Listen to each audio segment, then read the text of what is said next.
À l'aube, après la première tétée, il mettait Amina dans le vieux landau, et ils se promenaient tout simplement le long des grandes avenues bordées d'arbres, encore silencieuses et endormies, avec la lueur du jour qui éclairait déjà le haut des immeubles et le chant joyeux des moineaux dans les jardins. C'était le moment de la journée qu'Ali préférait. Jamais de sa vie, il ne s'était promené, juste pour le plaisir de flâner, sans penser à rien, au hasard des rues.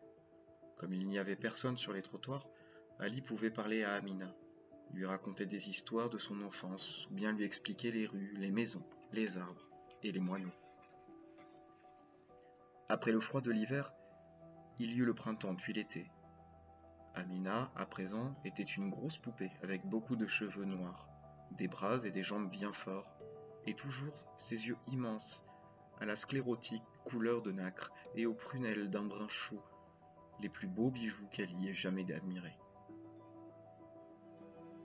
Quand le landau roulait par les rues sous le feuillage des marronniers, Amina cherchait à se redresser pour mieux voir. Maintenant elle parlait sans arrêt, si bien qu'Ali n'avait plus le droit à la parole. Ali appelait ça parler, bien que pour beaucoup de gens, ça n'aurait été qu'une suite de sons incompréhensibles, gazouillis, gloussements, rires, balbutiements et bruits de langue. Mais lui, il comprenait tout comme si c'était un langage, et il savait répondre en faisant les mêmes bruits, et tous deux éclataient de rire en même temps. Heureusement, dans les beaux quartiers, les gens ne sont pas très matinaux, et personne ne faisait attention à ce clochard qui poussait son vieux landau en parlant tout seul. Une fois seulement, il avait failli avoir des ennuis un matin où des policiers avaient fait un barrage sur l'avenue, sans doute pour le passage d'un grand ministre qui avait travaillé toute la nuit. Quand Ali est arrivé, les policiers l'ont regardé avec méfiance. Ali a répondu tout simplement « C'est mon bébé ». Les policiers ont éclaté de rire en entendant cette bonne blague, et ils n'ont même pas baissé la capote du landau. L'automne est revenu, puis le commencement de l'hiver. Jamais Ali n'avait passé une année plus heureuse. Amina avait appris à marcher à quatre pattes, et maintenant elle était capable des choses les plus étonnantes, comme de s'asseoir pour feuilleter un livre, ou de se servir d'une boîte en fer et d'une cuillère pour jouer du tambour. Surtout elle chantait. Pour le vieux Ali, c'était un ravissement. Il avait installé pour elle un terrain de jeu sous le pont, balisé avec de grands cartons et des feuilles de contreplaqué pour l'abriter du vent.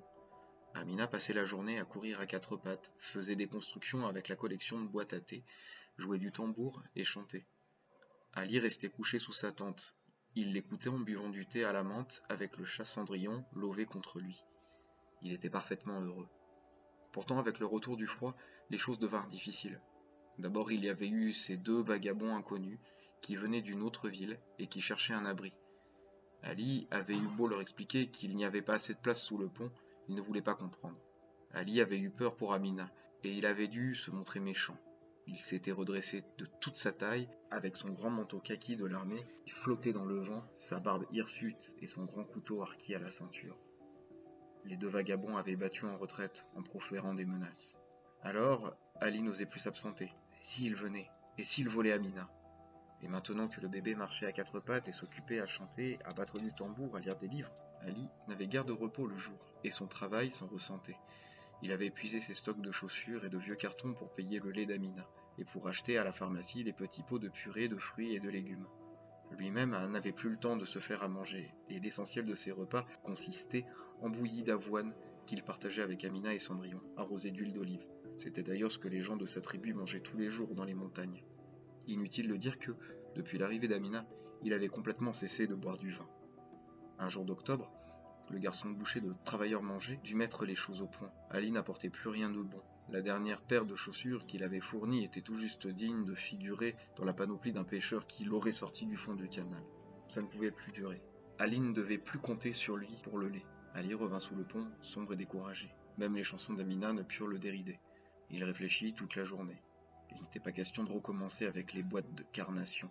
Même Cendrillon n'en voulait plus. D'ailleurs, en examinant ses réserves, Ali se rendit compte qu'il n'avait pratiquement plus rien. En un an, il avait épuisé tous ses trésors. Les outils et les vieux meubles, les postes TV, les vêtements usagés, les chaussures, les provisions de roulement à billes et les clés, les collections de cartes postales, de boulons et d'écrous, et même une vieille machine à écrire Smith Corona Skywriter qu'il avait gardée pour Amina quand elle serait plus grande, et une peinture à l'huile qu'il avait trouvée dans un terrain vague, qui représentait une petite fille aux cheveux noirs et aux joues fraîches, qui ressemblait à l'enfant de sous le pont. Quand la nuit est tombée, Ali avait pris sa décision. Il fallait trouver des parents pour Amina. Un vrai papa et une vraie maman qui lui donneraient une maison pour la protéger du froid de l'hiver et l'aimerait toute sa vie. Il n'était pas question d'aller à la police. Ali n'aimait pas beaucoup les uniformes, ou chez les bonnes sœurs. D'ailleurs, il n'était pas de la même religion. Ali a passé la dernière nuit sans dormir. Amina était couchée comme chaque soir, enroulée dans les linges à côté de Cendrillon.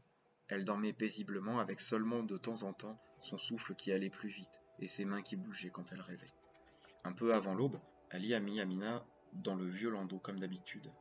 Le bébé s'est réveillé, a pris son biberon tiède, puis s'est rendormi, tandis que le landau cahotait et grinçait sur le pavé du quai.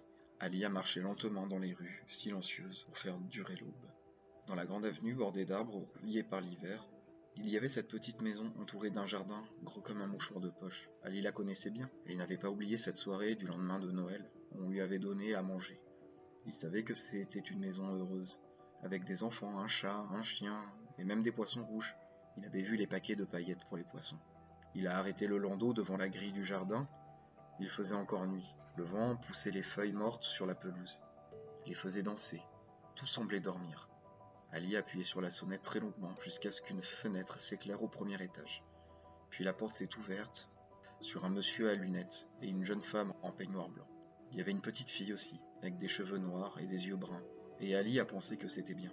Il s'est penché vers Amina, et très doucement, pour ne pas la réveiller, il a murmuré « Voilà, c'est ta maison !» Pour que la jeune femme sache, il a tout de même tenu à dire le nom qu'il avait donné à l'enfant de sous le pont. Elle s'appelle Amina, c'est ta fille maintenant. Puis sans attendre, peut-être aussi pour ne pas pleurer, il a laissé le vieux landau devant la grille, et il est parti à grands pas le long de l'avenue. Fin.